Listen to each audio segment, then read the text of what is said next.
Well, for decades, people in South Memphis have watched their family and their friends and their neighbors get diagnosed with and die from cancer. Fox13's Kayla Solomon investigates what they suspect is the cause of contamination in their community.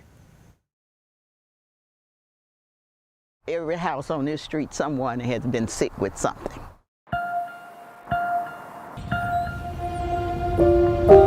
Since the late 1950s, 3 generations of Alcee Ball families have lived right here on Compton Avenue. They'll tell you it was once home to black middle-class families who built their homes from the ground up. When I was a kid, it was a great neighborhood. Just like now, most of us knew everybody, so it was like a family-oriented neighborhood.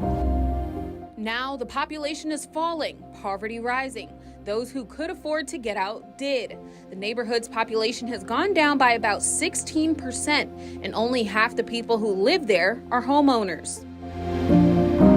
This has been home for what, 63 years for my family. But for those who did stay, it didn't take long for them to see their loved ones getting sick. And not just the flu or a cold, life-altering, sometimes terminal sicknesses.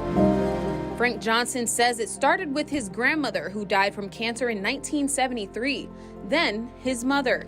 What we found out was that she actually had just this rare brain cancer that seemed to come out of nowhere. Up until that point, there was no history at all of brain cancer in the family. And then his older sister. 14 years after that, my older sister was diagnosed with the exact same brain cancer in the exact same part of the brain.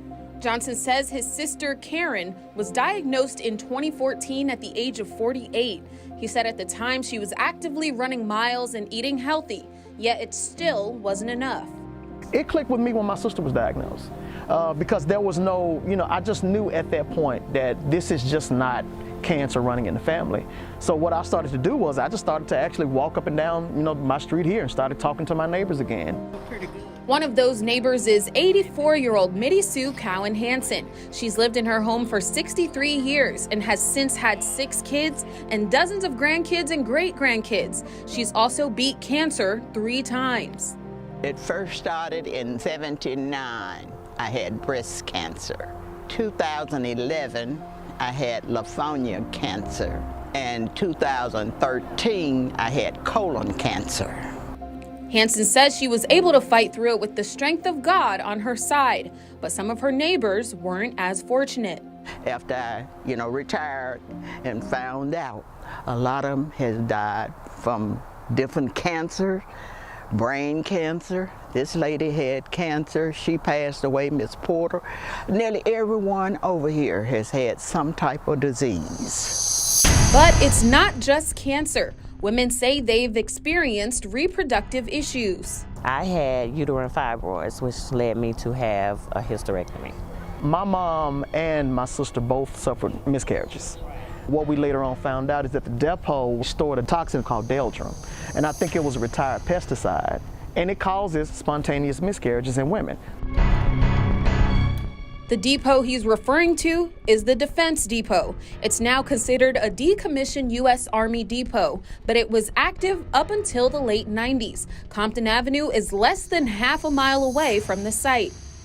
It was supposed to be a storage and distribution center for normal things like hats, gloves, and things that soldiers need, but in actuality, it was a landfill full of harmful chemicals that hurt people, plants, and even pets.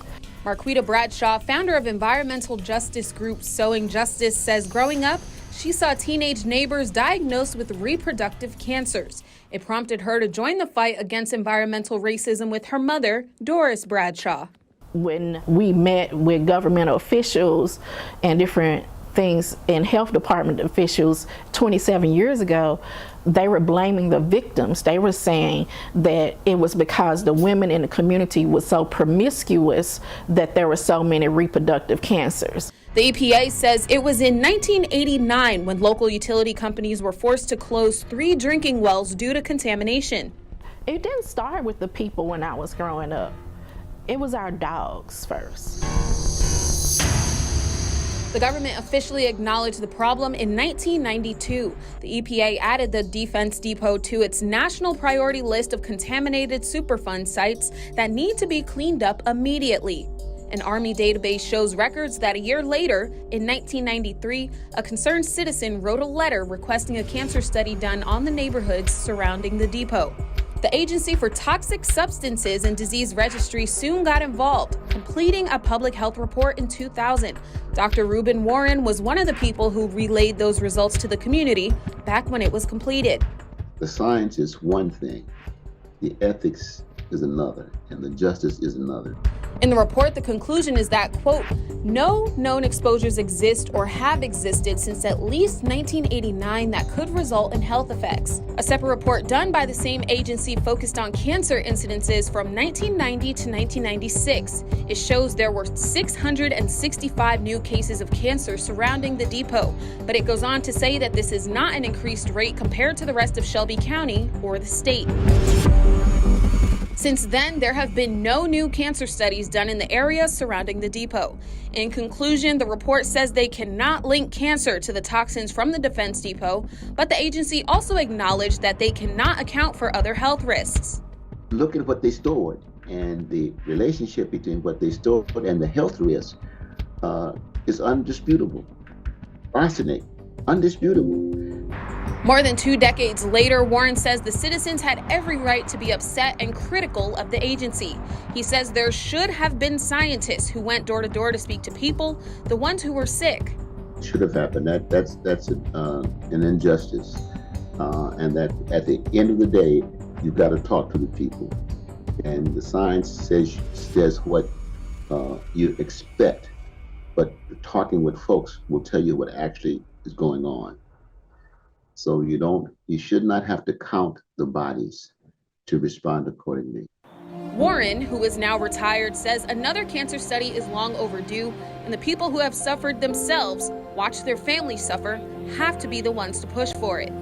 If you're still having people that are dying, if you're still having toxic waste, if you're still having the same challenges that were at the depot, then why should you stop until you resolve it? You can't stop until you have the answer. But for now, Miss Sue and the neighbors on Compton Avenue say they will keep speaking up. I just want people in Memphis to know that it's not you. You know, it's not this trope of, black people are just doing, wrong things, and that's what's causing that. I'm a fighter, baby. I believe in the good Lord.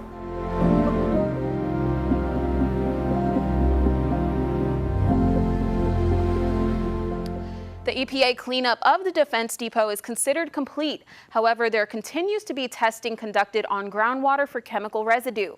We asked the Shelby County Health Department about any plans for a possible follow-up cancer study. We did not receive a response, but we will keep asking. Kayla Solomon, Fox 13 Investigates.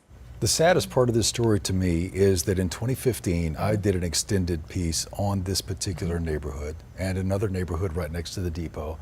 And 15 years before that, you did the same thing, yet we are still talking about it. Same neighborhood. We're still having the same conversation. Now, in addition to the health issues in that neighborhood, there are also financial ones like unemployment and blight, of course.